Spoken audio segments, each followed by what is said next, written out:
Oke, suara saya sudah jelas? Halo? Jelas Pak. Oke, baik. Kalau misalkan sudah jelas, ini langsung saja kita mulai perkuliahannya ya. Bismillahirrahmanirrahim. Assalamualaikum warahmatullahi wabarakatuh. Selamat pagi semuanya. Jadi kita masuk dalam mata kuliah APSI ya. Jadi ini sebenarnya harusnya pertemuan kedua, tapi karena pertemuan satu masih ada yang kita lewati ya. Karena kemarin itu hanya untuk apa namanya kontrak perkuliahan saja ya yang di apa namanya yang ditampilkan. Nah, mungkin kalau dilihat dari di layar depan kalian ya, kita langsung masuk ke yang namanya materi aksi ya. Nah, ini kalau kita lihat di sini ya,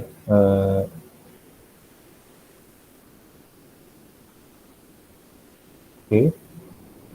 Nah, kalau saya lihat di sini ya, eh, ada satu istilah ya, kalau di dalam apa namanya industri itu di mana ada beberapa materi yang kita pernah pelajari, misalkan ergonomi atau misalkan manajemen proyek ya, ataupun manajemen keuangan, ataupun misalkan di kata lain seperti misalkan apa namanya proses manufaktur. Nah, di sini untuk di kakak posi ya kita masuk ke dalam namanya sistem informasi. Kalau di bahasa Inggris itu istilahnya adalah information system. Ya. Nah, mungkin kalau kalian pernah mendengar apa namanya istilah seperti information system itu eh, istilahnya itu berbeda dengan yang ada di teknik informatika ya.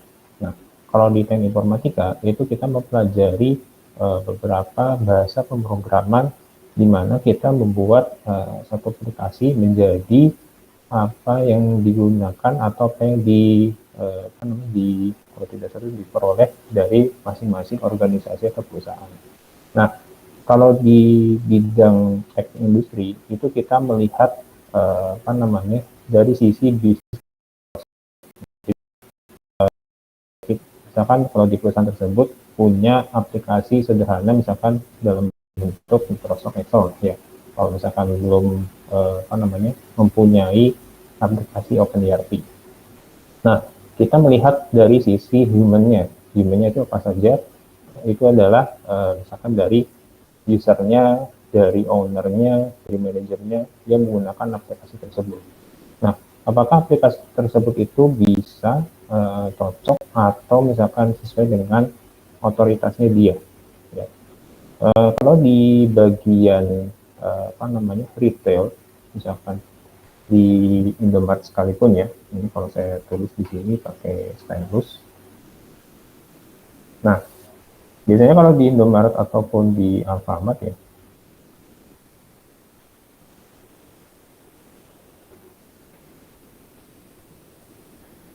kedua perusahaan tersebut di sini itu adalah salah satu contoh retail terbesar di Indonesia ya. Jadi hampir di semua provinsi itu ada ya yang adanya Indomaret atau Alfamart. Mungkin kecuali beberapa provinsi yang tidak ada kedua toko tersebut ya.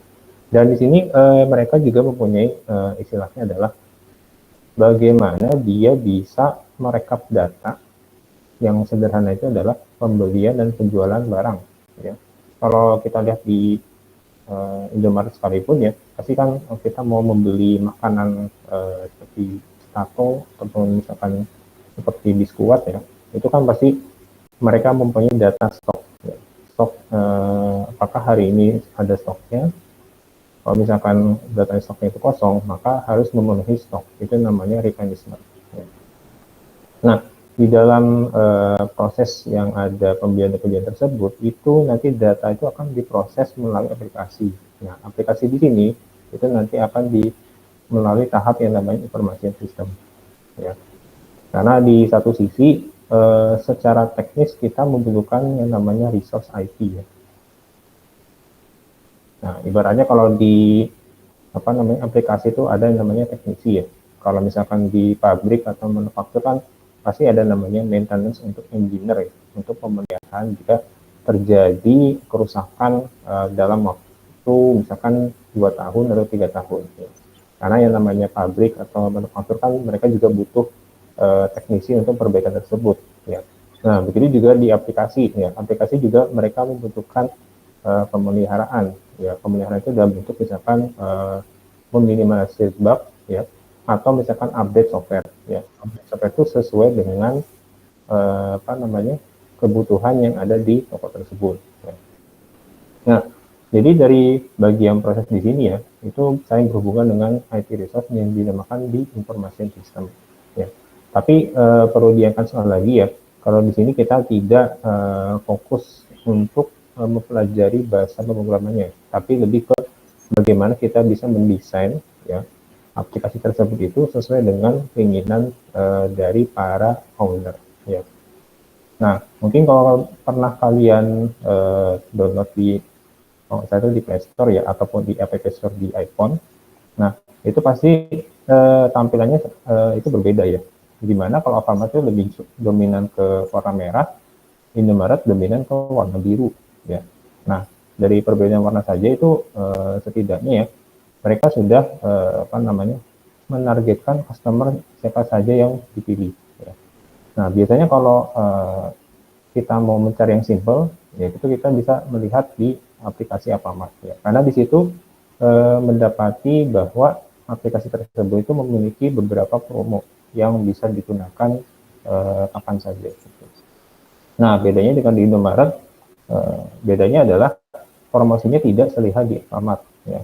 Jadi kalau di Indomaret itu promonya itu langsung dalam bentuk diskon, ya, bukan dalam bentuk kupon. Gitu.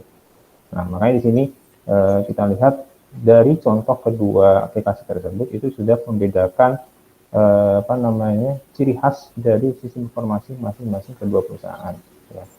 Nah, perlu kita lihat lagi di sini dari contoh kedua tersebut ya. Yang pertama, jadi satu sistem informasi saja itu bisa memiliki keunikan ya konfigurasinya itu tersebut. Ya. Baik itu di kebutuhan IT-nya, baik itu di proses organisasi. Ya. Memang secara kalau tidak salah itu kompetitor memang mereka sama-sama menjual barang retail, ya. Tapi dengan berbedanya kedua perusahaan tersebut, mereka juga berbeda namanya konfigurasi yang paling unik, ya. Jadi yang Alfamart beda sendiri, Indomaret juga beda sendiri. Gitu. Ya. Kalau kita lihat tidak hanya di kebutuhan IT tersebut ya, di organisasi juga pasti berbeda ya, karena mereka juga merupakan salah satu kompetitor ya.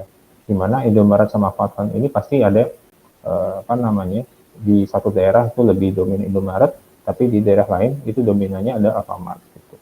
Nah, dengan adanya keunikan konfigurasi tersebut ya, di mana kebutuhan IT dan proses organisasi juga itu nanti akan mempengaruhi pada saat untuk kita mendukung salah satunya adalah spesifik organisasi proses. Ya. Nah, seperti itu. Kalau di sini kita lihat ya, organisasi itu kan tidak hanya berupa misalkan perusahaan berikan saja, ya. Tetapi yang terpenting adalah di mana organisasi itu baik itu CV ataupun PT ya, itu memiliki salah satunya adalah aplikasi, ya. Karena yang namanya sistem informasi tersebut ya, itu salah satu hal yang wajib yang dimiliki oleh perusahaan itu adalah yaitu namanya software, ya. Misalkan kita punya hardware-nya, kita punya resource SDM-nya, lalu apalagi misalnya punya datanya tapi nggak punya software-nya, itu tidak dikategorikan sebagai sistem informasi. Ya. Makanya di sini kita lihat yang kedua itu adalah sistem informasi ini lebih ke kombinasi yang terorganisir untuk si SDM-nya, hardware-nya, software-nya, lalu jaringan komunikasinya ya. Ini lebih ke ini ya, kalau kita mau menghubungkan data ya, misalkan kita mempunyai database ya, database-nya itu disimpan di luar negeri, misalkan di Singapura ataupun misalkan di UK gitu. Itu karena ada beberapa perusahaan juga mereka menyewa domain ya. Kalau domain itu kan bisa berupa .com atau bisa berupa .co.id ya, ataupun domain yang lainnya ya. Itu kita bisa menggunakan jasa sewa tersebut ya. Dan juga ada data resource-nya ya, yang bisa dikumpulkan, ditransformasi sama diseminasi informasi ya. Jadi data itu bisa dibuat setelah terjadinya transaksi ya.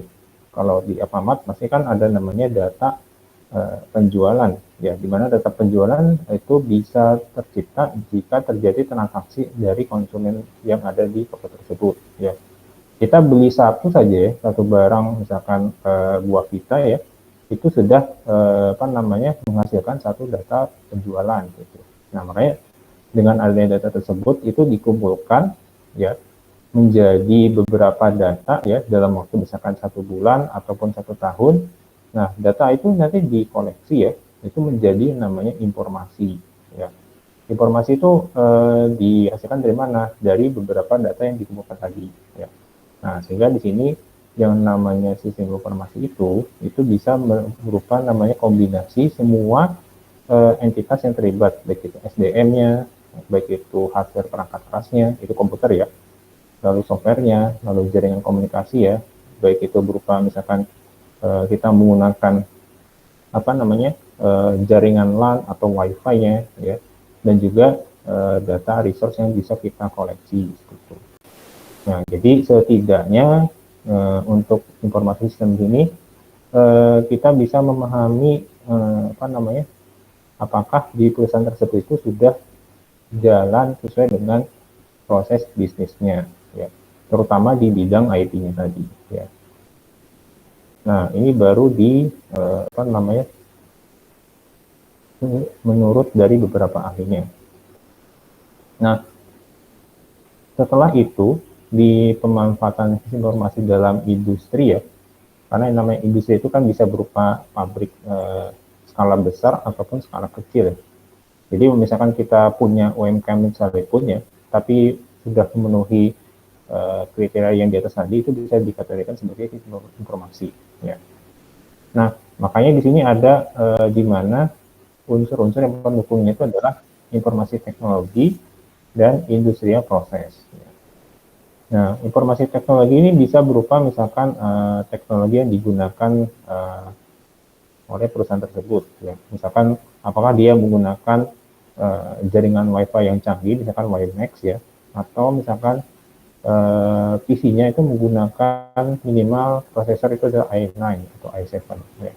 Itu bisa dikategorikan sebagai informasi teknologi. Nah, lalu untuk industri prosesnya itu lebih ke metodenya ya. Metode di sini apakah dia menggunakan metode A, B, C atau sampai Z ya. Karena di sini yang namanya adanya comprehensive planning dan eksekusi. Sehingga itu dijadikan menjadi satu, itu yang disebut namanya industrial information system.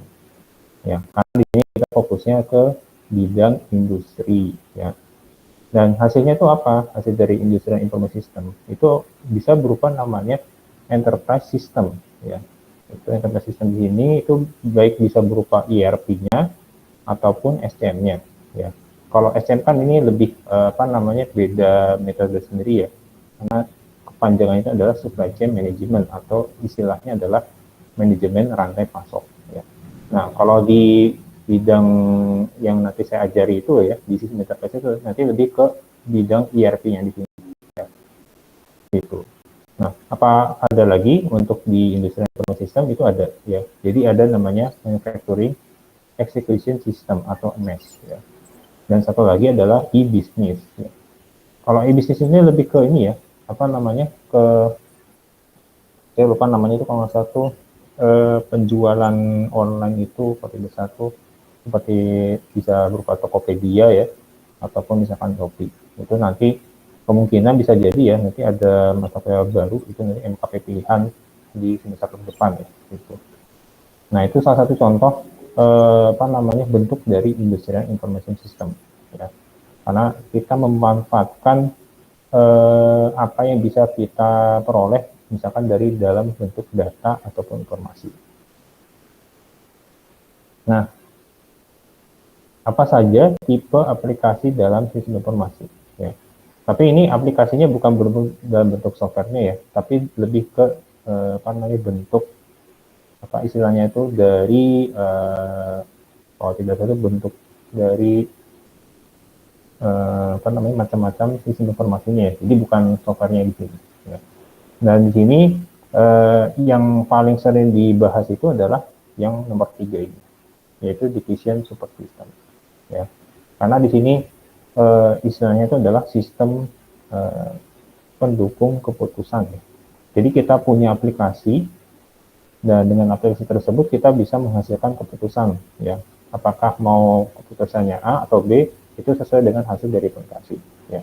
Nah, begitu juga dengan sistem yang lainnya. Kalau yang di sini transaction processing system itu lebih ke sistem yang benar-benar secara administrasi ya. Itu biasanya dilakukan oleh level yang paling bawah atau staff ya. Contohnya adalah aplikasi kasir ya, kasir yang ada di Indomaret atau Alfamart ya. Dan di atasnya itu ada namanya manajemen information system. Ini untuk kebutuhan si level manager ya. Jadi kalau sudah punya beberapa data tersebut, nanti dikumpulkan menjadi satu laporan bulanan, biasanya seperti itu. Ya. Dan 3 yang lainnya seperti expert system atau ISS dan knowledge management itu biasanya dipakai oleh beberapa level korporat ya. Ataupun kalau level di atas itu adalah direktur ya. Karena yang namanya direktur kan mempunyai kewenangan ya atau kebijakan di mana dia mempunyai hak untuk memilih opsi A atau opsi B dalam proses bisnisnya. Ya. Mungkin kalau kalian pernah mendengar ya, apakah ada perusahaan yang dulunya menjual produk A, itu tahun berikutnya itu menjual produk B yang tidak ada hubungannya dengan produk A. Gitu. Ya, misalkan seperti di produk Samsung. Ya. Perlu diingat kalau Samsung itu ternyata pernah membuat otomotif roda 4 ya, atau mobil ya di tahun 90 sampai 2000-an. Ya. Nah, itu mungkin kalau kita secara dari pengetahuannya itu kan mind blowing. Jadi kok bisa dari perusahaan telekomunikasi HP ya. Kalau zaman di tahun 90 sampai 2000-an itu sampai membuat namanya otomotif gitu. Karena di situ ada yang namanya keputusan dari ketiga di bawah di sini, yaitu expert system, lalu ISS ya atau executive support system, dan sampai ke knowledge management ya. Nah, makanya dengan adanya tipe aplikasi tersebut itu bisa menghasilkan beberapa keputusan seperti yang ada di perusahaan Samsung ya. Jadi kalau di zaman dulu memang Samsung pernah membuat mobil roda 4 ya, itu di Korea gitu. Kalau sekarang mungkin tidak lagi ya, karena sekarang kan sudah masuk ke di merek seperti Hyundai ya, atau misalnya Kia atau apa yang lainnya seperti Genesis ya. Nah, kalau sekarang Samsung balik lagi ke produk HP ya, sampai sekarang gitu. Nah, kalau di ketiga bawah di sini ya, terutama yang di bagian itu adalah knowledge management ya. Biasanya kalau di perusahaan itu mereka paling krusial itu ya adalah di kanan bawah sini, yaitu knowledge management ya. Karena di mana ada beberapa staff ataupun owner tersebut ya, pasti kan mempunyai istilahnya itu adalah pengetahuan yang berbeda dengan beberapa orang lain ya. Misalkan kalau di kita ya, di mahasiswa A dan mahasiswa B kan pasti mempunyai kelebihan masing-masing ya. Misalkan si A itu kelebihannya bisa menguasai materi kuliah di RSKE ya. Lalu si B itu ternyata menguasai beberapa mata kuliah di Isman. Nah, dengan adanya perbedaan kelebihan tersebut itu di perusahaan itu dijadikan sebagai knowledge management ya. Knowledge management ini bisa dimanfaatkan sebagai transfer pengetahuan ya. Jadi transfer pengetahuan ini bisa ibaratnya adalah kita punya kelebihan masing-masing, lalu kita bisa bukan menerangkan ya, tapi bisa mengajarkan kepada yang belum pernah tahu ya si produk tersebut. Makanya di sini kita membutuhkan namanya knowledge management, terutama di perusahaan. Ya. Jadi ibaratnya punya resep rahasia yang ada di orang tersebut. Nah, orang tersebut harus memberikan info kepada orang yang belum tahu si resep tersebut. Ya. Dan tentunya ini pasti sifatnya adalah konfidensial. Ya. Jadi tidak boleh bocor ke perusahaan lain. Nah, itu begitu juga dengan penggunaan di IT-nya ya, di bagian organisasi. Nah, apakah dengan adanya AIS ini itu bisa mensupport atau mendukung yang namanya workstation ya. Kalau di pabrik manufaktur ya, itu kan ada namanya meja kerja ya, baik itu di meja kerja A, B, C, dan D. Dan itu urutannya harus sesuai ya, jadi nggak boleh ada yang teracak. Nah, dengan adanya IS di sini, itu bisa kita mendukung salah satunya adalah departemen di workstation. Ya, apalagi kalau sudah mempunyai fungsi dari teknologi departemen tadi. Contohnya punya hardware dengan spek yang mumpuni. Gitu. Nah, setelah itu di bagian cross functional IS-nya ya, jadi bisa ke bagian divisi lain, itu ada namanya ERP ya, atau istilahnya adalah Enterprise Resource Planning. Nah, kalau contoh ERP yang mungkin kalian pernah dengar itu salah satunya adalah Oracle ya. Oracle atau misalkan saya lupa namanya, itu satu lagi itu yang ERP ada di Astra ya, itu ada juga untuk penggunaan input data spare part ya, ataupun servis mobil ya. Itu contohnya ada menggunakan ERP gitu. Saya lupa namanya apa gitu, kalau nggak salah itu bukan Oracle juga gitu, tapi masih mirip-mirip di situ ya. Nah, di ERP di sini juga dia bisa memenuhi kebutuhan si usernya ya. Kalau di bengkel mobil ya, di dealer seperti itu ya, itu kan ada beberapa jabatan ya, jabatan yang ada di bengkel. Pertama kepala bengkel ya, yang kedua kepala administrasi, yang ketiga kepala cabang, yang keempat kepala part head ya, ya, dan beberapa staf lainnya seperti kasir ya, lalu sales ya, lalu mekanik ya, lalu apalagi misalkan yang menggunakan, kalau tidak salah itu ada selain kasir itu adalah staf administrasi ya. Nah, semua jabatan tersebut itu bisa menggunakan ERP sesuai dengan otoritasnya. Jadi, misalkan otoritas atau kegunaan dari kepala bengkel itu pasti tidak sama dengan kasir. Gitu. Begitu juga dengan kepala cabang, ya pasti itu tidak sama dengan sales. Gitu. Nah, makanya di sini dengan adanya ERP atau Enterprise Resource Planning itu bisa berguna untuk kegunaan dari hasil dari aplikasi tersebut ya. Sehingga dengan adanya extended enterprise system itu bisa menghasilkan metode baru yang berupa namanya SDM, yaitu nanti akan kalian pelajari di mata kuliah wajib ya, yaitu manajemen rantai pasok ya. Dan juga ada berupa lainnya seperti vendor managed inventory sama selling chain management system ya. Oke. Sebelum kita ke step berikutnya, kita break terlebih dahulu 3 menit ya. Jadi kalau misalkan ada yang mau ditanyakan, saya persilakan.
Oke, kita lanjutkan lagi ya untuk di bagian attributes-nya.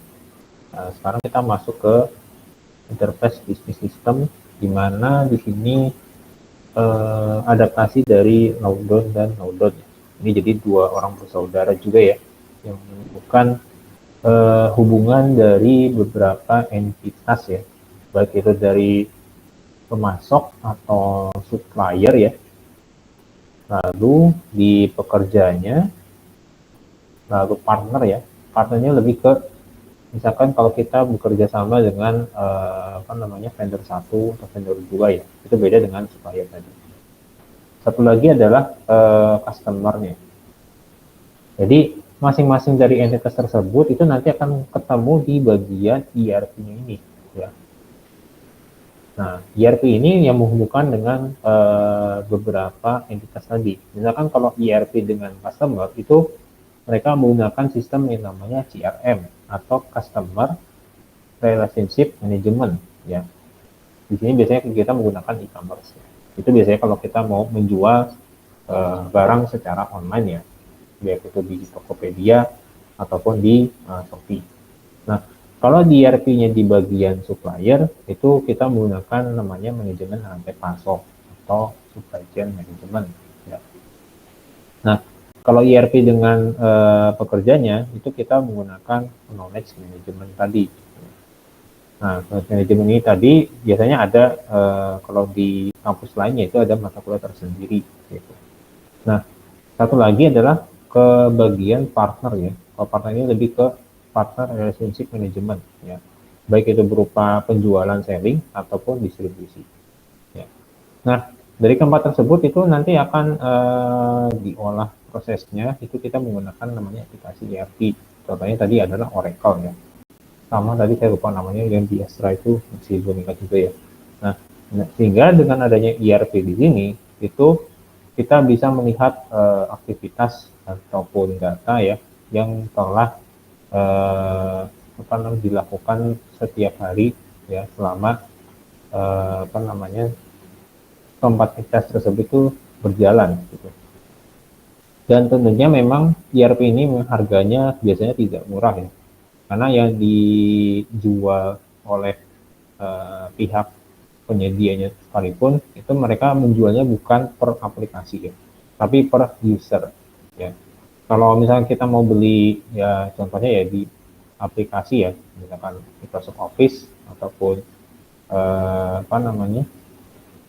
kalau tidak salah misalkan Netflix ya atau Disney Hotstar ya, itu kan bisa dijual satu tapi bisa berbarengan ya. Nah, kalau di ERP ini itu mereka hanya menjual satu user saja. Dan itu harganya memang tidak murah ya. Biasanya itu 2 digit ya, itu bisa mencapai 10 juta. Ya. Saya nggak tahu, lupa, kalau tidak salah itu per bulan atau per tahun gitu. Tapi keamanan dari ERP itu memang terjamin ya, karena mereka juga mempunyai security data ya, jadi tidak bisa dibobol oleh pihak luar gitu. Karena ERP sifatnya biasanya tertutup ya, jadi tidak open source ke pihak luar gitu. Karena di satu sisi ERP tersebut kan bisa melindungi perusahaan yang menyewa jasanya gitu, ya.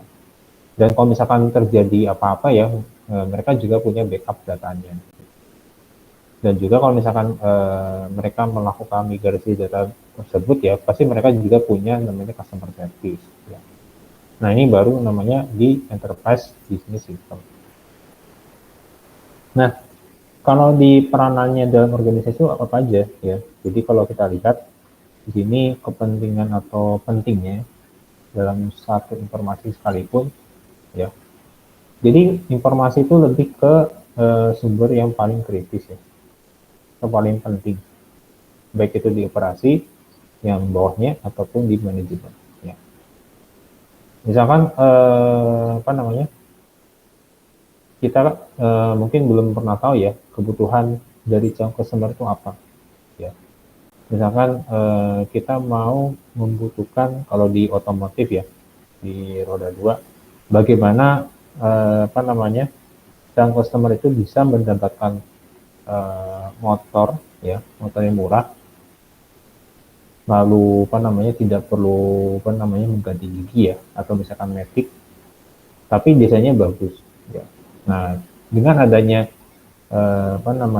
kebutuhan customer tersebut itu bisa dimasukkan ke dalam data ya, data yang dimana nanti diolah menjadi satu informasi ya. Dan dimana informasi yang kita peroleh dari contoh tersebut itu bisa disimpulkan bahwa biasanya kalau di calon customer yang ada di negara Indonesia sekalipun ya, mereka mementingkan desainnya terlebih dahulu ya, dibandingkan dengan mesin yang dijual oleh pabrikan ya. Jadi kalau misalkan desainnya bagus dan diterima, itu pasti yang lebih laku ya, dibandingkan dengan yang menjual hanya mesinnya saja gitu, atau misalkan desainnya tidak terlalu bagus tapi mesinnya bagus, itu kemungkinan penjualannya tidak sebagus yang desainnya bagus tadi ya. Nah itu kejadian di negara kita juga gitu ya, karena mereka atau kita pun pasti memilih desain yang bagus juga gitu, dan tentunya dengan harga yang murah.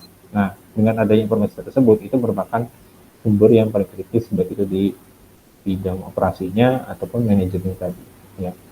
Nah sehingga dengan adanya tersebut ya, itu bisa merubah perilaku yang ada di pabrikan ya. Jadi pabrikan memenuhi kebutuhan customer ya, sesuai dengan keinginan customer, tapi tentunya meskipun dengan harga yang tidak terjangkau, setidaknya tidak menahan harganya tidak terlalu mahal ya. Makanya di sini kenapa ada eh, aliran data ya, ataupun aliran barang, di mana ada beberapa divisi yang berupa produk desain, produksi, sales, delivery, sama service ya. Ini kalau produk desainnya bagus ya, kalau misalkan di mata awam sekalipun desainnya bagus, itu bisa berpotensi berpengaruh pada produksinya tadi ya. Jadi rata-rata kalau desainnya bagus tapi harganya murah ya, itu bisa berakibat permintaan tinggi, sehingga produksinya harus ditingkatkan ya. Sehingga dengan yang produksi ditingkatkan, itu akan mempengaruhi si salesnya tadi ya. Nah di sini kalau kita lihat ya, itu contoh informasi yang bisa kita peroleh dari kebutuhan calon customer ya. Nah kalau di sini kita melibatkan 3 entitas terlebih dahulu ya, yaitu supplier, perusahaannya atau the firm, dan satu lagi adalah customer ya. Nah makanya di sini kenapa ada preferensi ya. Preferensi itu ibaratnya adalah kita melakukan survei kepada customer ya, biasanya maunya apa gitu kebutuhannya. Karena yang namanya kebutuhan customer di negara kita dengan negara tetangga ya, misalkan Filipina sekalipun atau Malaysia, itu pasti berbeda ya. Nah dimana kalau biasanya kalau di kita ya, di negara kita kalau di roda 4 ya, itu lebih laris mobil MPV ya. Tapi kalau di Malaysia ya, ataupun di Thailand sekalipun ya, kalau di Malaysia itu lebih laku mobil sedan ya. Kalau di Thailand itu adalah pickup double cabin ya. Begitu juga dengan di Singapura ataupun Filipina, itu pasti berbeda lagi juga. Nah makanya di sini kenapa ada aliran data berupa namanya preferensi dari customer, sehingga itu mempengaruhi produk desain. Makanya kenapa di sini kalau kita lihat di jalanan sekalipun ya, di depan kampus kita lah gitu, itu pasti yang lebih banyak itu pasti MPV lah, kayak misalkan Avanza atau Xenia ataupun R3 ya, itu sekalipun itu pasti lebih banyak itu dibandingkan dengan mobil yang lainnya. Makanya di sini kenapa digambarkan adanya preferensi dari customer ke produk desain. Nah sehingga dari produk desain ini nanti akan diteruskan ke productionnya sesuai dengan ironia tadi. Nah, produksi ini kan membutuhkan bahan material ya, atau bahan mentahnya atau bahan baku dari supplier. Makanya mereka melakukan namanya order. Nah, setelah di order baru mereka membeli part yang terpisah dari supplier. Nah, perlu diingat untuk produksi ini sendiri itu berlaku untuk yang CKD ya, Completely Knockdown ya. Beda dengan yang namanya CBU ya. completely built up. Kalau ini itu diimpor utuh ya. Kalau bisa di otomotif rata-rata misalkan mobil Eropa ya itu rata-rata mereka impor mobil secara utuh.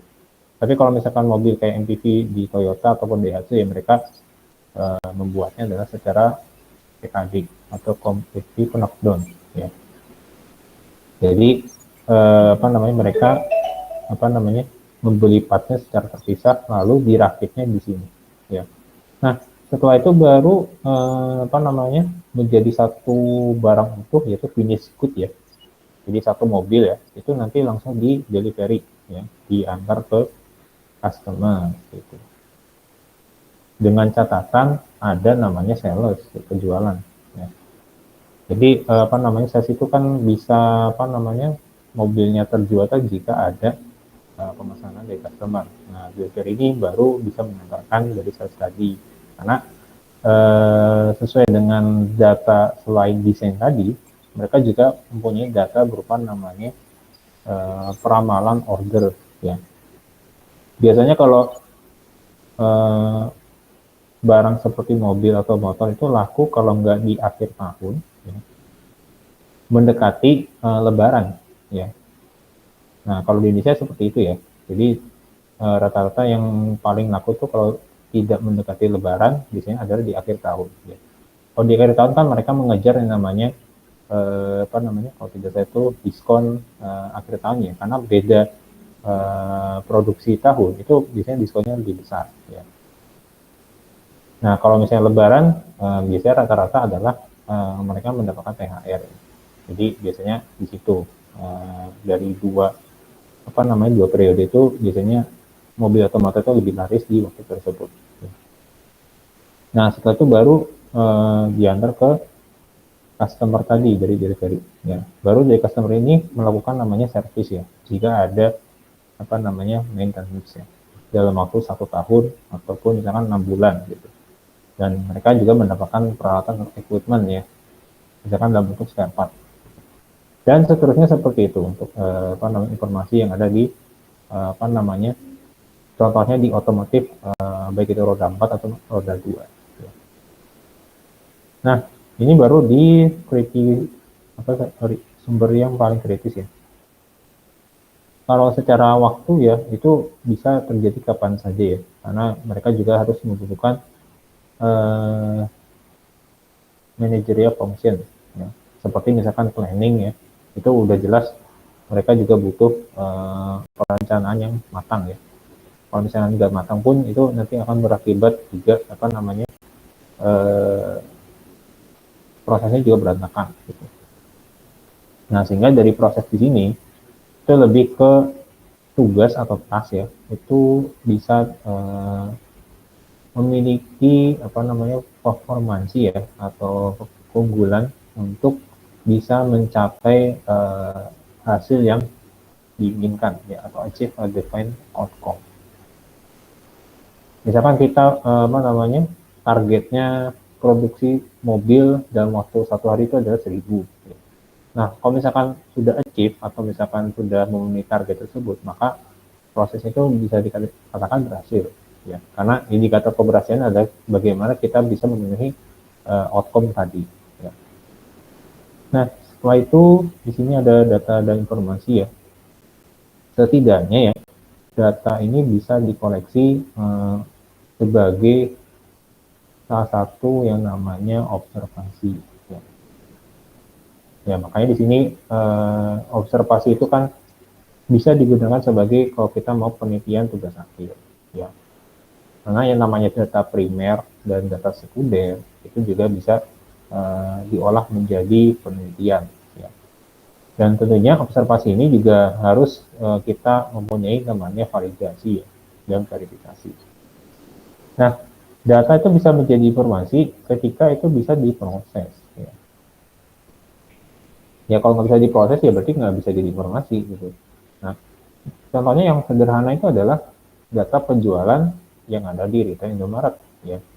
Kalau misalkan ternyata data penjualan misalkan beras ya itu lebih laku dibandingkan dengan kompetitor lainnya, Maka itu bisa menjadi informasi bahwa konsumen sekitar Indomaret tersebut itu lebih memilih beras Indomaret dibandingkan dengan warung-warung lainnya. Gitu. Itu bisa dijadikan sebagai informasi. Ya. Dan tentunya informasi ini bisa digunakan sebagai interpretasi data. Ya. Jadi data itu ibaratnya seperti kita membangun batu bata ya. Jadi mulai dari bawah dari fondasinya ya, tersebut ya, itu sampai ke atas menjadi satu rumah ya, rumah yang sudah jadi. Gitu. Makanya di sini informasi itu bisa ibaratnya itu bisa di kategori jika ibaratnya seperti menjadi satu rumah yang sudah jadi. Ya. Dan juga bahan mentahnya juga itu apabila kita bisa menggunakannya dengan benar. Ya. Jadi kan kalau kita bangun rumah itu kan tidak hanya berupa misalkan batu bata merah atau batu bata yang putih itu. Ya. Tapi kita juga membutuhkan yang perlu namanya semen ya, ataupun air ya, dan juga beberapa bahan bangunan lainnya. Makanya di situ kita membutuhkan namanya raw material ya, untuk bisa struktur tersebut itu kokoh ya, supaya menjadi satu kesatuan rumah. Nah, makanya di sini bagaimana bisa menjadi informasi itu salah satunya adalah bagaimana kita bisa mengorganisir yang namanya kumpulan beberapa data ya. Karena dengan adanya data itu bisa menjadi satu informasi yang berguna bagi perusahaan. Nah, setelah itu di hierarki informasi ya. Jadi ini saya singkat saja kalau di sini. Jadi yang paling bawah itu adalah data, tingkat atas informasi, yang ketiga knowledge, yang keempat adalah wisdom atau kebijakan. Ya. Nah, kalau knowledge kan lebih ke pengetahuan ya, pengetahuan yang sudah dimiliki oleh si user tadi. Ya. Apakah dengan adanya pengetahuan tersebut itu bisa ditransfer kepada yang lain atau enggak. Tapi biasanya kalau dengan adanya knowledge management itu mau nggak mau harus kita transfer knowledge manajemennya. Sehingga dengan adanya knowledge tersebut itu menjadi satu kebijakan. Biasanya kalau satu kebijakan di perusahaan itu pasti berbeda dengan perusahaan lain, ya. Dimana biasanya kalau wisdom ini lebih ke bukan unik ya, tapi ciri khasnya dari perusahaan tadi. Makanya di ciri khas masing-masing perusahaan itu pasti berbeda-beda. Nah, seperti ini hierarkinya. Untuk di bagian diagram Venn-nya ya, jadi yang paling terkecil itu adalah informasi teknologi terlebih dahulu. Ya. Baru informasi sistem, baru work sistemnya, baru sampai perusahaan. Jadi urutannya seperti ini ya, jadi jangan sampai kebalik. Di mana informasi teknologi yang paling terkecil, yang paling terbesar itu adalah firm atau perusahaan. Lalu, nah ini komponen yang wajib dimiliki oleh perusahaan ya, kalau mau dikategorikan sebagai sistem informasi. Yang pertama itu adalah hardware-nya, ini harus wajib ada ya, misalkan seperti CPU-nya, ataupun printer dan keyboard. Yang kedua adalah software-nya atau aplikasi. Yang ketiga adalah prosedurnya ya, prosedur lebih ke metode. Yang keempat itu bagaimana dia menghubungkan komunikasi data, misalkan menggunakan WiFi atau menggunakan LAN. Lalu apakah ada database-nya dia di perusahaan tersebut, dan satu lagi adalah orangnya yang menggunakan si aplikasi tadi. Nah, kalau misalkan people ini diganti sebagai AI ataupun robot ya, ini masih menjadi perdebatan karena di sini ibaratnya adalah people itu merupakan komponen utama di informasi. Jadi kalau misalkan ini tergantikan oleh AI ataupun robot, itu masih menjadi perdebatan apakah ini bisa tergantikan atau tidak. Tapi tetap saja people di sini memang istilahnya kegunaannya lebih penting ya, dibandingkan dengan beberapa entitas lainnya seperti itu. Oke, sebentar ini saya tas dulu ya. Nah, biasanya kalau di people itu ya, itu kan pekerjanya sekalipun ya, itu rata-rata kalau tidak salah itu menggunakan sertifikasi IT gitu. Oke. Oh, ini aktif. Sebentar. Harusnya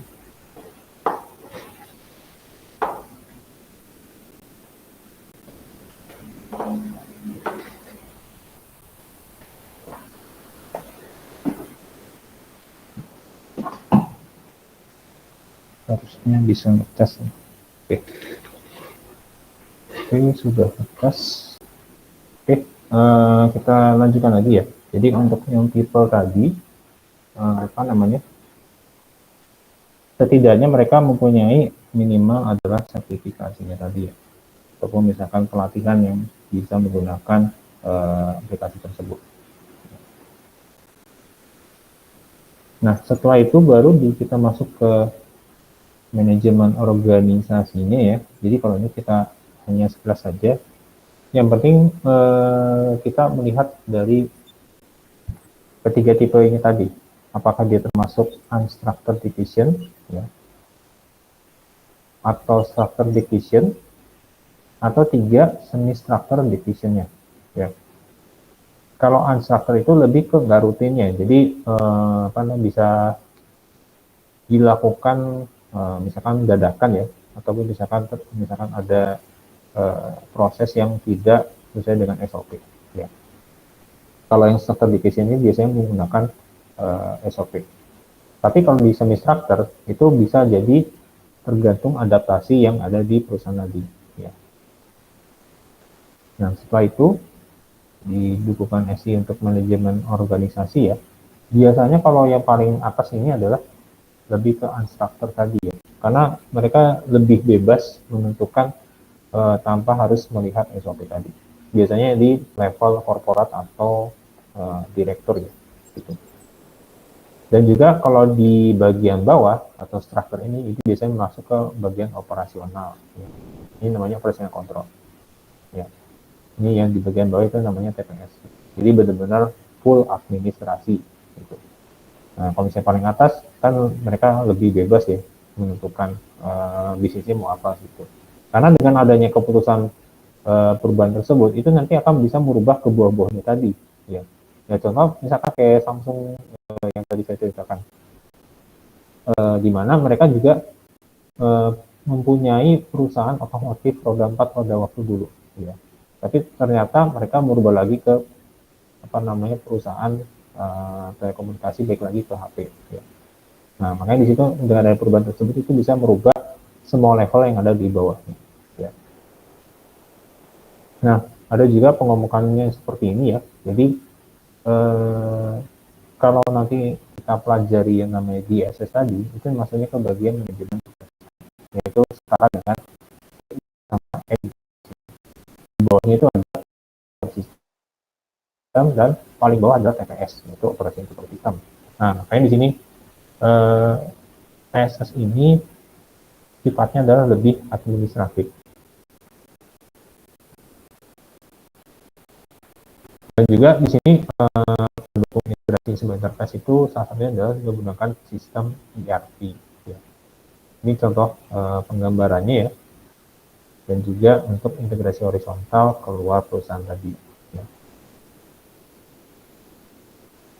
Nah, makanya di sini kalau kita lihat ya, kalau ERP system itu memang biasanya ya itu lebih ke tidak terbuka atau rata-rata tertutup ya.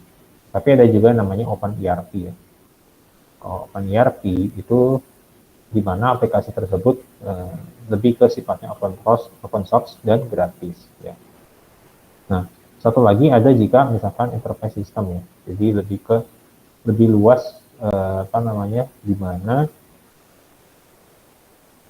penjualan barang itu bisa langsung dari pabrik ke customer. Ya, contohnya misalkan e-commerce tadi ya di Tokopedia ataupun Shopee. Oke, nah inilah bentuk khusus dari sistem informasi ya. Jadi bisa dilihat yang paling bawah itu adalah TPS, yang paling atas adalah ISS. Gitu. Dan biasanya kalau untuk di mata kuliah saya sendiri itu nanti kita mempelajari namanya Division Support System. Yaitu nanti ada di mata kuliah pilihan. Gitu. Nah, oke, sebelum kita lanjutkan ke materi selanjutnya, kita break terlebih dahulu 3 menit ya. Jadi kalau misalkan ada yang mau ditanyakan, saya persilakan.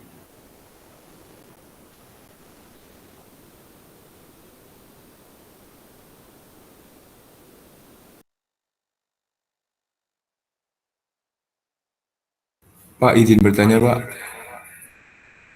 Ya, silakan.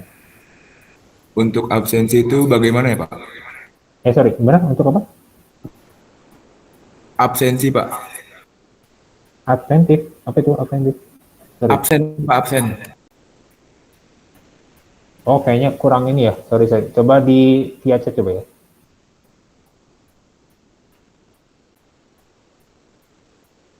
Coba ditulisnya via chat dulu ya. Kemungkinan ini takutnya apa namanya jaringannya agak jelek nih. Oh iya. Kalau saya di absensinya nanti biasanya kalau nggak di tengah-tengah, biasanya di terakhir ya. Jadi ya tergantung apa saya apa namanya melihat nanti.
Oke, kita lanjutkan lagi ya.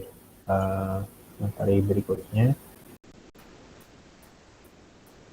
Ini nanti untuk DSS ya nanti bisa kalian apa namanya baca sendiri ya. Jadi nanti akan kita masuk ke step kedua ya. Jadi kalau di DSS itu bagian dari beberapa support system ya, dimana dari beberapa aplikasi itu bisa kita menggunakan keputusan ya. Jadi keputusannya A, B atau C itu tergantung dari aplikasi yang akan kita pilih. Ya, jadi apa namanya untuk DSS itu sendiri lebih ke bagaimana kita bisa menghasilkan keputusan yang baik dan benar sesuai dengan prosedur yang ada di aplikasi. ini ya untuk kenapa mau BSS sama langsung BSS nanti bisa kalian baca sendiri di materi BSS. Kita selanjutnya masuk ke set yang kedua ya, jadi saya stop sharing terlebih dahulu. Oke, satu lagi di set yang kedua.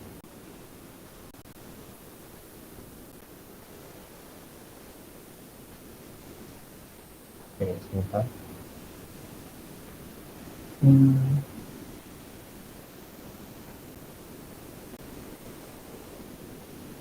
Nah, stop sharing dulu. Ini kayaknya masih agak lama ya. Sampai ini.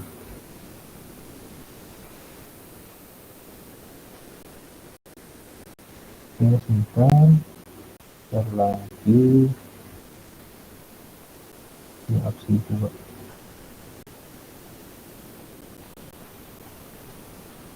Oke, harusnya sudah masuk ya. Slide yang kedua ini sudah siap. Nah, ini masuk ke bagian manajemen proyek tapi lebih ke sistem informasi. Jadi kalau misalkan kalian nanti mungkin atau sudah dulu ya untuk di mata kuliah manajemen proyek itu nanti akan mempelajari yang namanya Gantt chart ya atau PRT chart. Jadi lebih ke diagram waktu selesai, waktu mulai. Gitu. Nah, mungkin yang bisa dilihat di sini ya. Jadi kita masuk ke makro bagian SI.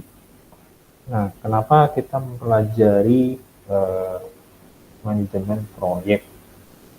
Ya, karena yang namanya proyek itu sifatnya bukan tetap ya, tapi hanya sementara.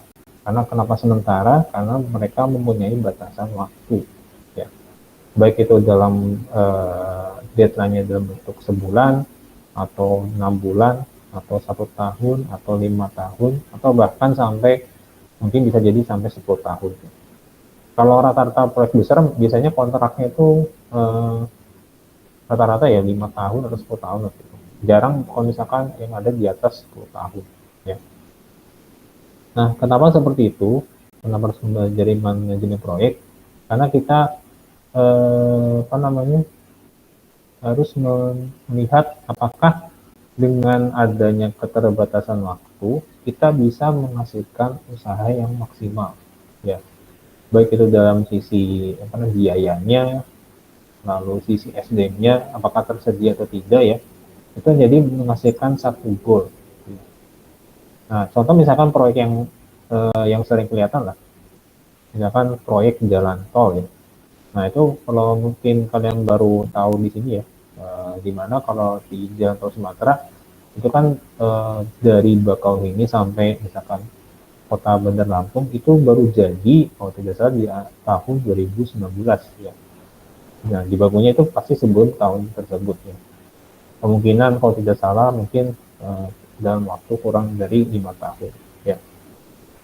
Nah, kenapa mereka atau misalkan pemilik dari proyek tersebut harus membatasi waktu ya, karena supaya tidak terjadi hal-hal yang tidak diinginkan ya. Contoh kalau misalkan tidak dibatasi waktu, maka nanti proyeknya juga pasti akan dikerjakan molor ya, atau misalkan telat dari yang dimana semestinya gitu ya. Jadi misalkan kalau kita punya deadline-nya dalam waktu 5 tahun, maka kita harus menyelesaikan sebelum 5 tahun tersebut. Ya. Karena biasanya kalau rata-rata proyek tersebut ya, itu mereka menyelesaikan dalam waktu kurang dari 5 tahun dan sisanya itu harus dilakukan maintenance ya, supaya tidak terjadi hal-hal yang tidak diinginkan. Ya. Nah, sehingga di sini kita melihat yang namanya proyek ya, itu lebih ke temporary ya, atau sifatnya adalah sementara. Dan juga mereka mempunyai hal yang lebih ke uniknya, jadi dia ada ciri khasnya tadi. Dan juga ada aktivitas yang terkoneksi ya, sehingga di mana mereka mempunyai satu tujuan ya atau goals-nya tadi. Dengan cara yaitu bisa menyelesaikan dengan keterbatasan waktu, budget, sama stek yang dimiliki. Nah, sehingga dengan adanya project management kita bisa memanage atau mengatur proses input dan outputnya itu sesuai dengan keterbatasan yang 3 tadi ya. Jadi mulai dari planning, scoping ya, sampai dengan controlling tadi. Dan tentunya menggunakan minimum cost atau minimum biaya ya.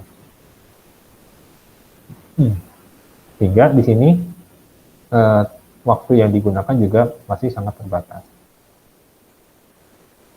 Nah, ukuran dari kesuksesan dari project terutama di bidang SI ya atau information system itu lebih ke apakah customer menyetujui hasil dari informasi tersebut ya. Maksudnya adalah keinginan customer tersebut apakah sesuai dengan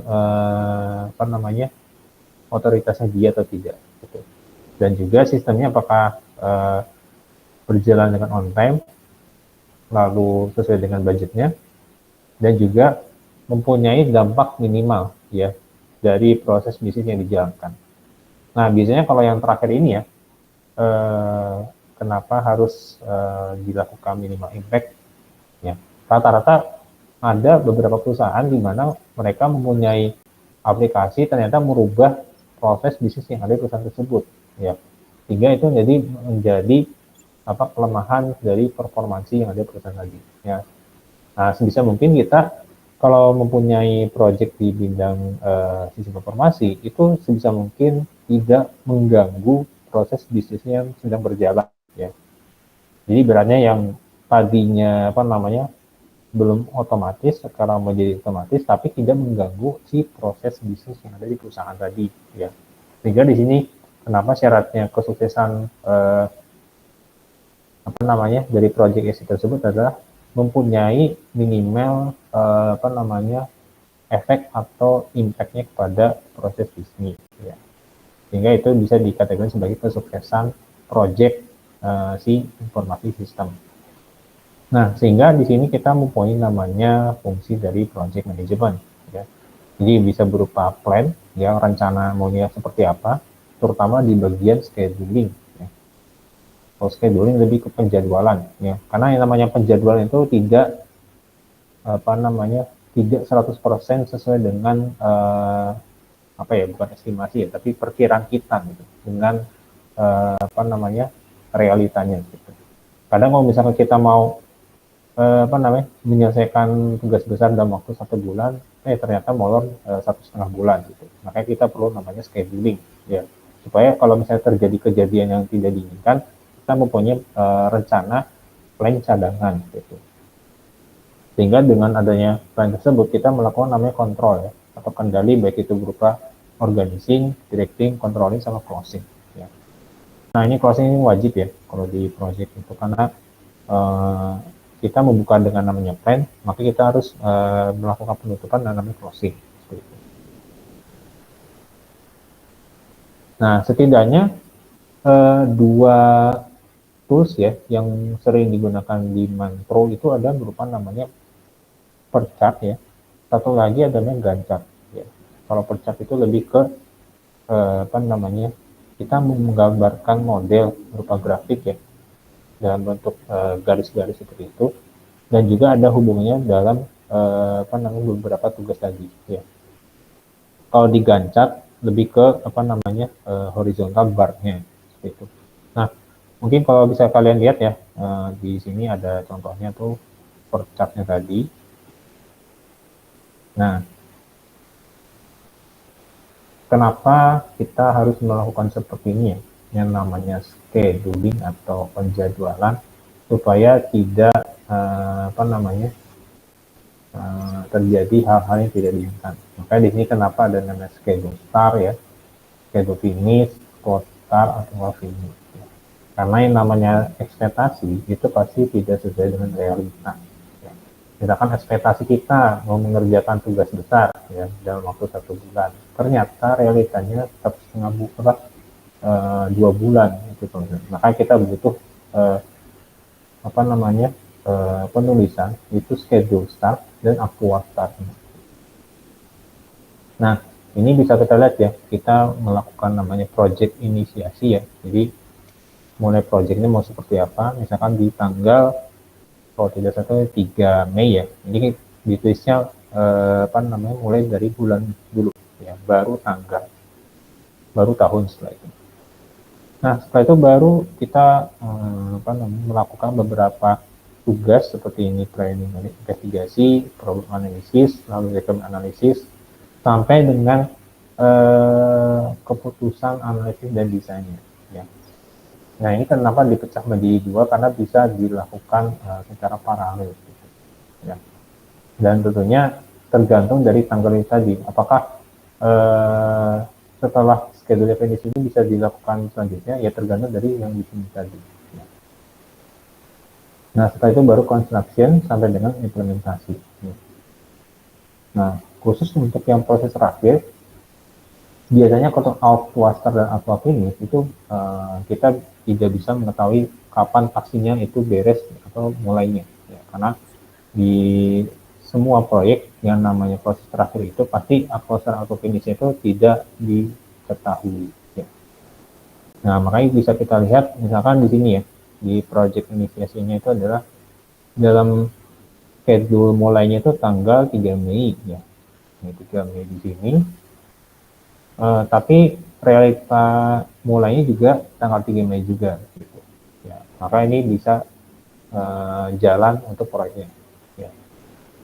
Nah, biasanya kalau untuk keberhasilan atau tingkat kesuksesan proses itu di mana aktuaster itu sama dengan schedule start. Ya. Tapi lagi-lagi ya, yang namanya realita itu pasti tidak sesuai dengan ekspektasi. Nah, setelah itu baru proses 2 ya. Di sini preliminary investigasi. Ini schedule sama aktualnya sama ya, jadi 3 Mei. Tapi ada perbedaan ya, di mana schedule finishnya itu kita rencanakan beresnya tanggal 12 Mei. Tapi auto finishnya ternyata lebih cepat ya, 11 Mei. Gitu. Nah, makanya di sini yang namanya auto finish itu pasti hampir tidak 100% itu sama. Ya. Bisa jadi lebih lama, bisa jadi lebih cepat. Ya. Nah, ini contohnya seperti ini. Kalau di schedule start ini sama juga ya. Nah, ini problem analysis ternyata actual finish itu lebih lama 2 hari. Ya. Di mana schedule finishnya itu adalah 12 Mei, tapi di aktualnya itu adalah 14 Juni, sorry. Itu bulan Juni ya. Gitu. Nah, sehingga di requirement analysis baru bisa dilakukan lagi. Nah, ini kalau kita lihat ya, kenapa schedule start dan awal start itu bisa duluan dibandingkan dengan schedule finish dan actual finish yang ada di itu bisa dilakukan kalau misalkan tidak ada persyaratan. Jadi misalkan problem analisisnya itu belum beres nih, masih setengah jalan. Nah, tapi requirement analysis ini bisa jalan setelah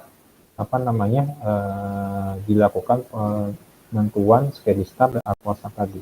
Nah, jadi tidak harus proses yang ada di problem analysis ini harus beres terlebih dahulu, ya, baru requirement analysis ini jalan. Itu enggak.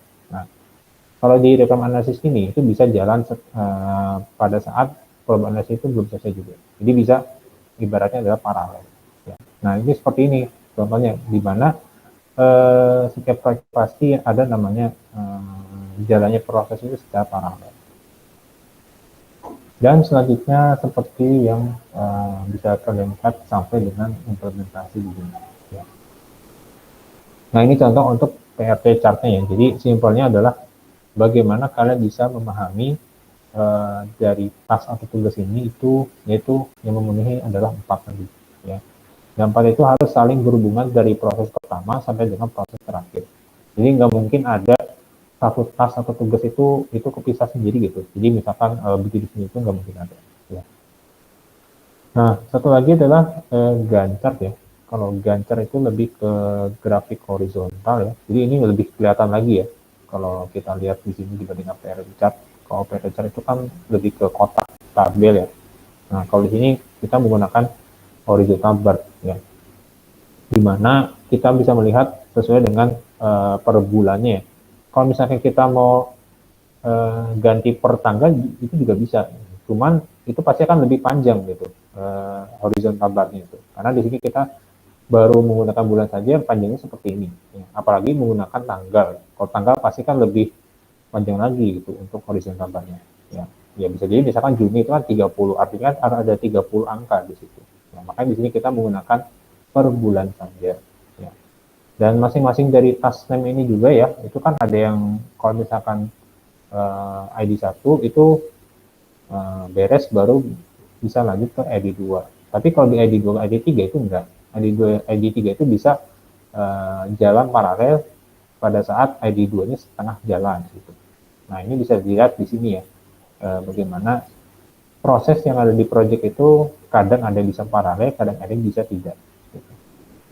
Dan juga tandanya misalnya itu tua, yaitu adalah task atau tugas yang sudah selesai atau komplit. Ya. Tapi kalau misalnya incomplete, itu adalah yang belum selesai.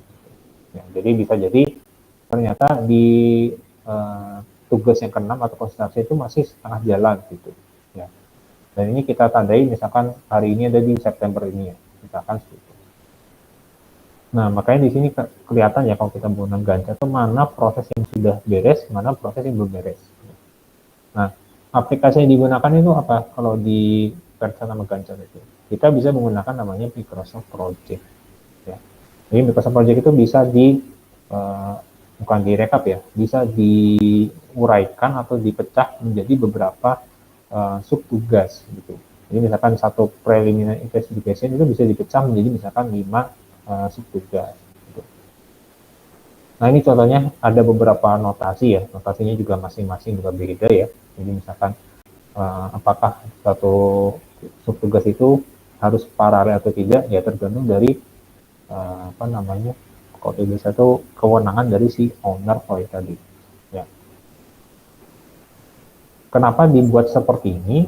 Karena kita bisa melihat apa proses yang sedang berjalan, mana proses yang sudah selesai, atau bahkan mana proses yang belum selesai sama sekali.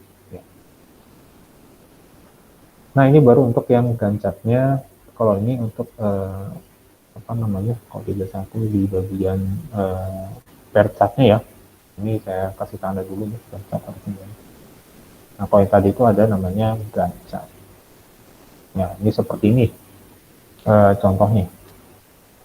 Gimana nanti project ini lebih ke ini ya alirannya nanti seperti ini. Tapi ini kan tidak kita bahas secara mendalam ya kalau di API gitu. Oke, jadi setidaknya untuk yang di Microsoft Project ini bisa kita apa namanya gunakan sebagai salah satu pembuatan tools untuk project yang sederhana. Kalau misalkan proyeknya seperti misalkan untuk jalan tol atau bangunan gedung kampus itu pasti lebih kompleks lagi gitu. Bahkan bisa jadi sampai lebih dari 100 task atau tugas gitu. Oke. Oke, sebelum kita lanjutkan ke materi berikutnya, kita break terlebih dahulu 4 menit ya. Jadi kalau misalkan ada yang mau ditanyakan, saya persilahkan.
Oke, kita lanjutkan lagi ya di bagian custom project. Ini kita lihat dulu. Nah, ini sebenarnya banyak aktivitas ya, jadi lebih ke negosiasi yang pertama ya. Yang kedua identifikasi, ini saya cepatkan saja ya. Nah, ini nanti akan kalian pelajari ya, di mana ada yang namanya data flow diagram, tapi kita pelajari dulu namanya work breakdown structure ya. Jadi misalkan ada task 0 ya, itu nanti dipecah menjadi beberapa fase 1, 2, dan 3. Nah, fase 2 ini nanti dipecah lagi, itu pecahnya berdasarkan urutan yang sesuai dengan yang dipecah tadi. Misalkan 2 ini tadi ya, 2 fase ini tadi, yaitu 2.1, 2.2, dan 2.3. Dan ini dipecah lagi menjadi level yang ketiga, misalkan 221 sampai dengan 223. Nah, tentunya penomoran yang ada di sini ya, sampai di sini pun itu harus sesuai dengan bukan urutan ya, tapi lebih ke garis yang menghubungkan dari level atas ke level bawah. Nah, ini juga ada aktivitas 3 ya, lebih ke estimasi durasinya ya. Kalau tadi kan ada schedule start-nya, schedule finish, lalu actual start, dan actual finish. Nah, makanya di sini kita melihat ada 4 tadi ya. Jadi finish to start to start, finish to finish, dan start finish. Nah, ini bisa diganti ke yang 4 tadi. Nah, sehingganya nanti kita bisa bikin seperti ini ya, tas informasinya yang ada di Microsoft Project. Nah, strategi schedule-nya mau seperti apa? Apakah mau forward atau misalkan backward? Tapi rata-rata ya kita menggunakan namanya forward tadi. Jadi maju ke depan, ya. Jadi bukan mundur ke belakang gitu. Kalau mundur ke belakang itu bisa saja ya, tapi rata-rata itu jarang dipakai. Kalaupun ada bisa. Nah, ini untuk kalendernya ya, memang mirip seperti kalender yang pada umumnya ya, tapi kalau di sini ada penulisan seperti yang ada di contoh ini ya, ada gambar kotak ya, kotak tapi tergambarnya dalam waktu 3 hari ya, atau 1 hari saja, atau misalkan dalam waktu 2 hari di sini. Nah, itu menunjukkan bahwa ada proyek yang berjalan sesuai dengan kalendernya sendiri. Kalau tadi kan bentuknya seperti ini ya, jadi di gambarnya per hari dan per sub tugas. Tapi kalau di sini kita gambarnya per kalender. Lalu juga ada aktivitas 5, itu lebih ke sumber yang digunakan ya, baik itu orangnya, lalu alatnya atau servis ya. Servisnya itu lebih ke jasanya ya. Lalu fasilitas dan peralatannya, lalu supply dan materialnya, sampai dengan keuangan. Ya. Karena yang namanya keuangan di sini itu lebih riskan dalam menjalankan satu proyek. Dan ini juga ada untuk mendefinisi sumber proyeknya mau seperti apa. Ya. Misalkan kita mau menggaji si jabatan orang tersebut ya, kan ada namanya project manager ya. Kalau misalkan IT developer itu bisa aja ya kalau di manajer proyek, atau kalau misalkan ada analis ya. Lalu juga misalkan auditor, itu semua harus dihitung ya. Semua harus dihitung rate-nya itu berapa per bulannya. Kalau rata-rata di negara kita ya, kalau misalkan untuk buruh pun biasanya ada yang per hari ya, per hari mau digaji berapa. Tapi kalau misalkan yang sudah levelnya di atas, biasanya itu pada per bulan, atau bahkan jadi dibayarnya per proyek gitu. Jadi proyek selesai baru dibayar gitu. Nah, ini bisa dilihat dari untuk pengeluaran uangnya. Lalu untuk assign-nya di sini itu lebih ke otoritasnya tadi ya. Nah, misalkan subtugas yang pertama itu mau dipegang oleh siapa saja. Dan itu memang harus dibagi, tidak harus rata ya. Jadi bisa jadi ada yang sebanyak 50%, atau yang 100%, atau bahkan hanya cuma 5%. Makanya di sini kita membutuhkan assignment project resource.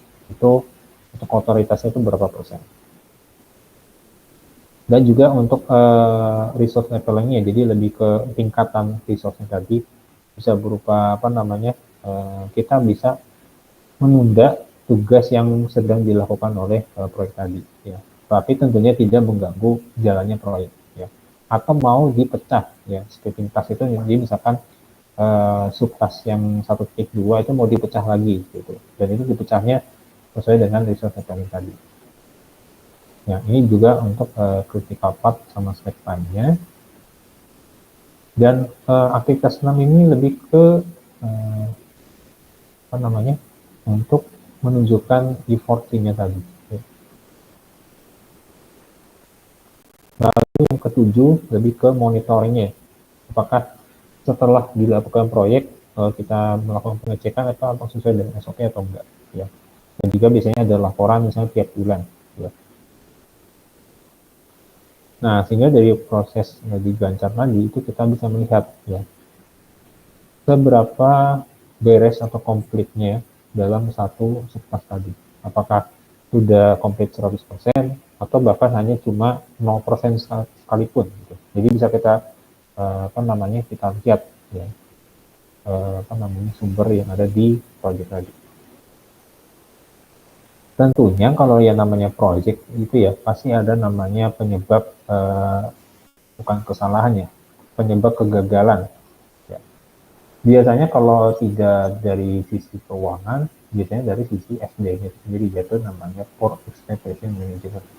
Nah, ini paling penting, ya, kalau di bagian apa namanya proyek tadi, di mana yang namanya manajemen sumber daya manusia itu memang harus diterapkan sedemikian rupa sesuai dengan proyek tadi, ya. Kalau misalkan kita menggaji apa namanya orang, ya, di level guru sekalipun itu tidak lancar, itu nanti yang bisa mengakibatkan proyeknya juga gagal, gitu. Nah, makanya di sini juga kita perlu penanganan manajemen yang lebih advance, ya. Dan tentunya pasti ada penyebab-penyebab lainnya, misalkan buruknya estimasi untuk penggunaan teknik atau metode, ya. Itu juga bisa mempengaruhi, ya. Atau misalkan sumber daya yang digunakan itu tidak efisien, ya.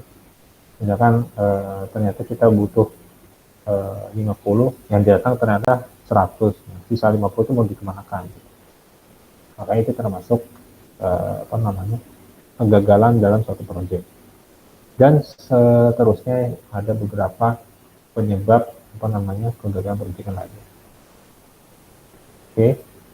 Biasanya untuk kompetensi atau bukan apa ya, bukan syarat, ya, tapi biasanya kalau yang sudah experience atau pengalaman itu biasanya mereka mempunyai kompetensi, salah satunya adalah misalkan mempunyai conceptual thinking atau analytical thinking, ya.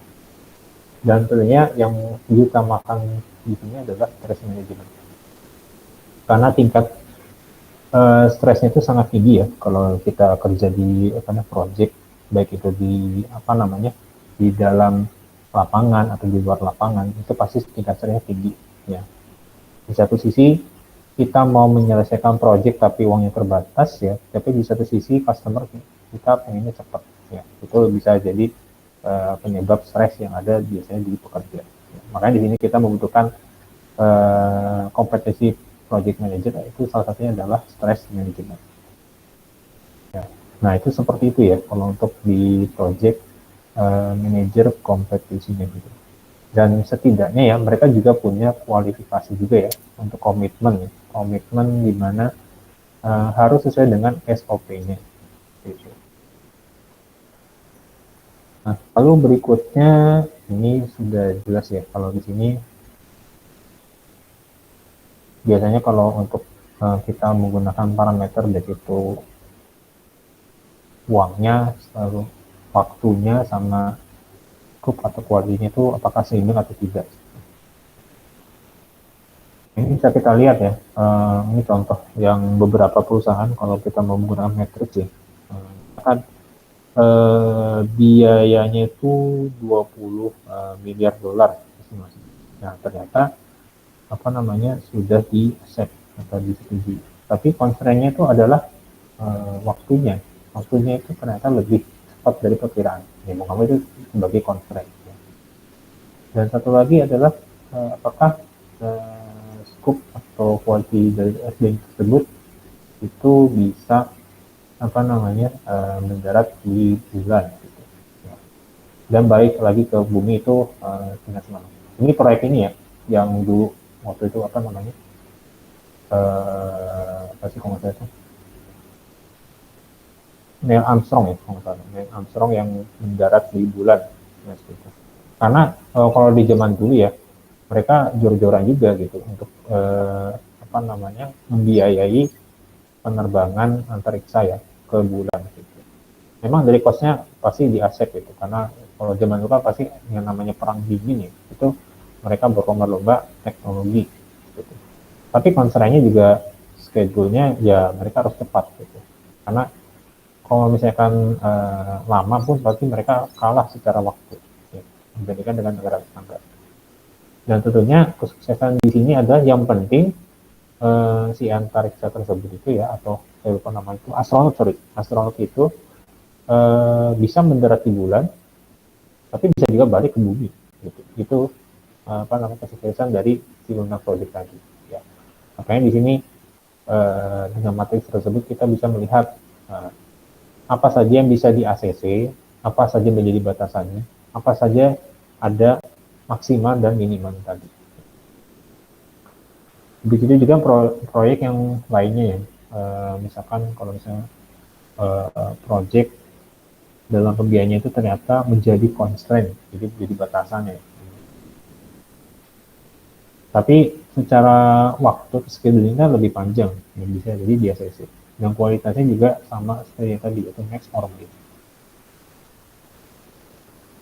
Nah, makanya di sini kita lihat ya yang tadi itu, bagaimana caranya untuk mengantisipasi tadi, itu kita bisa meningkatkan budget ya. Tapi tentunya biasanya kita mencari sponsor. Ya. Kalau SND biasanya kita melakukan negosiasi. Ya. Kalau di scope and quality itu kita bisa meng-ACC tapi tentunya harus memenuhi standar yang kita inginkan. Ya. Nah, seperti itu. Jadi kalau misalnya kita mau ganti prioritas ya mau nggak mau kita mau di bagian apa dulu, apakah mau mengurangi di biaya cost-nya atau di bagian scope atau quality tadi. Nah ini contohnya untuk di bagian manajemen proyek tadi ya. Oke, IT governance. IT governance ini lebih ke konsen yang ada di Executive Board of Directors. Tapi ini hanya sekilas saja ya kita bahas karena di sini lebih ke struktur yang lebih kompleks. Di mana governance system ini lebih ke skill, infrastruktur, dan proses, dan lain-lainnya. Nah, makanya kenapa ada perbedaan manajemen dan governance ini, karena governance ini lebih ke decision making. Ya. Di mana board of director ini bisa lebih ke memutuskan yang hampir mirip sama dengan DSS, tapi lebih ke level yang lebih luas. Nah ini contoh untuk COVID core model, tapi ini nggak sampai dibahas terlalu mendetail ya. Di sini lebih ke domain yang dipakai apa saja, proses yang digunakan itu apa saja gitu. Karena yang IT governance itu memang hampir sama dengan manajemen, tapi lebih ke strategi di bidang IT, khususnya di level board director atau direktur utama. Oke, mungkin sebelum saya tutup ini saya cek satu-satu dulu ya untuk di absensinya sambil melihat di slide tersebut. Ini saya coba cek satu-satu dulu untuk kesalahan dulu ya.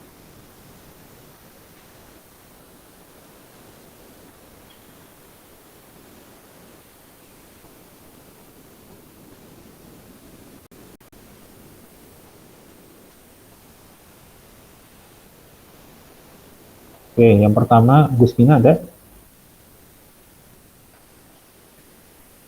Iya, halo? Pak, saya Pak. Oke. Yang kedua Syakira? Hadir, Pak. Oke. Ketiga Patricia? Hadir, Pak. Oke. Keempat Jenny? Hadir, Pak. Jenny Maulina Nanda Putri ada? Hadir, Pak. Oke. 5, Adelia.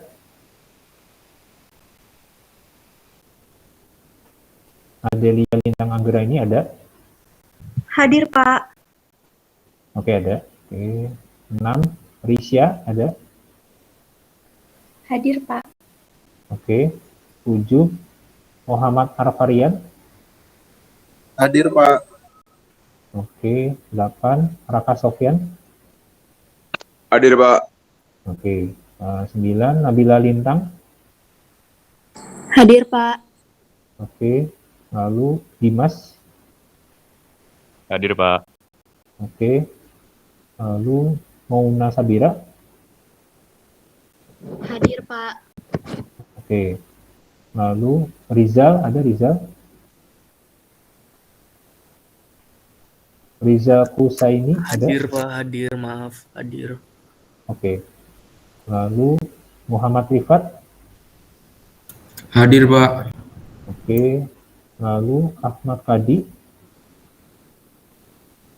Hadir, Pak. Oke. Lalu Muhammad Rafi. Hadir, Pak. Sorry, Muhammad Rafi ada? Hadir, Pak. Hadir. Oh, iya. Lalu Olivia. Hadir, Pak. Oke. Lalu Claudia.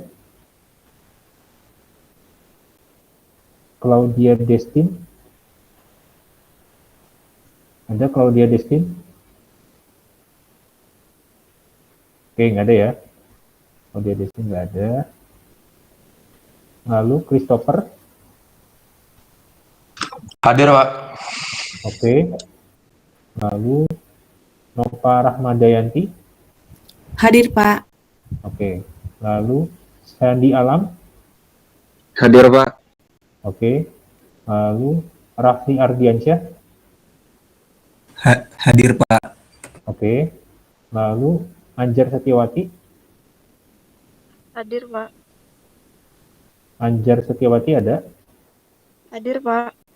Oke. Lalu Elma Fitriani. Hadir, Pak. Oke. Lalu Bertila. Bertila Ikania. Hadir, Pak. Oke. Lalu Teresia. Hadir, Pak. Oke, sebentar ya. Teresia tadi ada.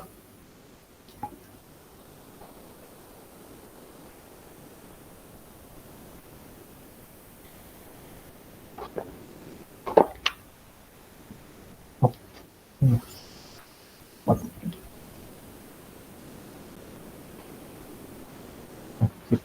Aja. Lalu Muhammad Isa ada? Hadir, Pak. Oke. Lalu Pak Teresia. Hadir, Pak. Oke. Lalu Rafli Sofiansyah. Hadir, Pak. Oke. Lalu Natasha Dwi. Hadir, Pak. Oke. Lalu Diah Ayu. Hadir, Pak. Oke. Lalu Dumangga. Dumangga Samuel Sitorus ada?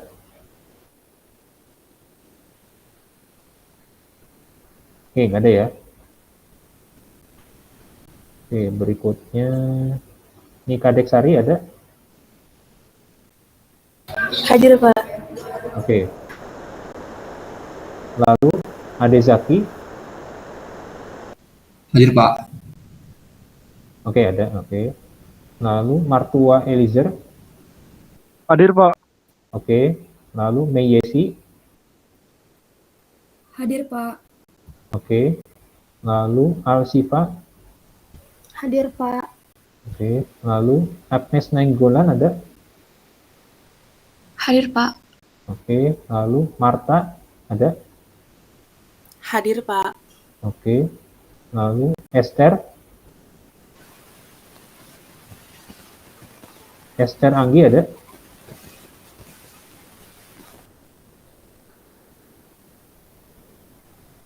Esther Anggi Kristiani ada?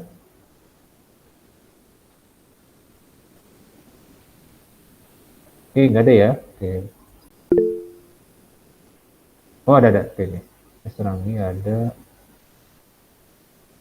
Oke, Esrangi ada. Terus Natania ada. Hadir, Pak. Oke, ada.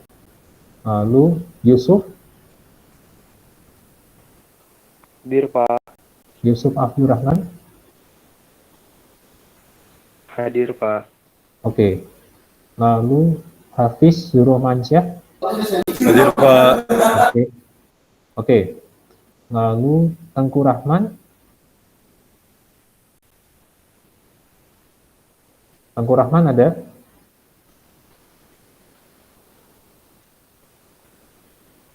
Oke, Tengku Rahman Hadir, ada. Pak. Oh, ada ya. Oke. Lalu Pawas Muhammad. Hadir, Pak. Oke. Lalu Akila Muksita. Hadir, Pak. Oke. Lalu Abi Yuzaki. Hadir Pak. Oke. Lalu Wilfa. Hadir, Pak. Oke. Lalu Nurlia Kofifa. Hadir, Pak. Oke. Lalu Jessica Rahmawati. Hadir, Pak. Oke. Bentar.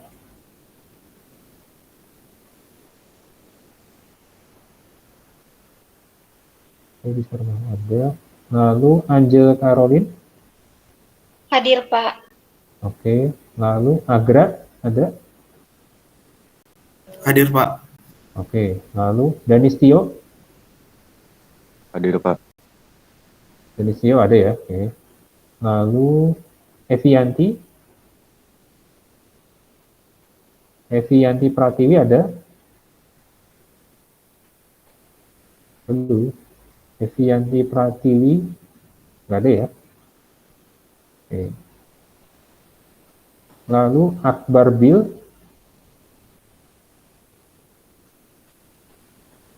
Akbar Bil Ihsan Ramadan ada. Oke, nggak ada juga ya. Lalu Diana ada. Diana Tiara Putri ada. Ada ya? Oke, sorry.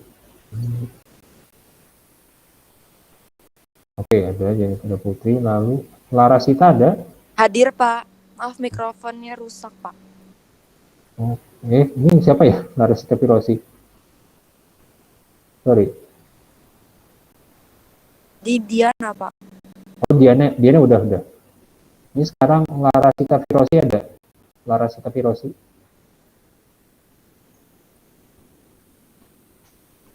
Oke, Larasita Pirosi nggak ada ya. Lalu Krisna ada, Krisna? Hadir Pak. Oke. Lalu Neni Oktarina ada? Neni Oktarina ada?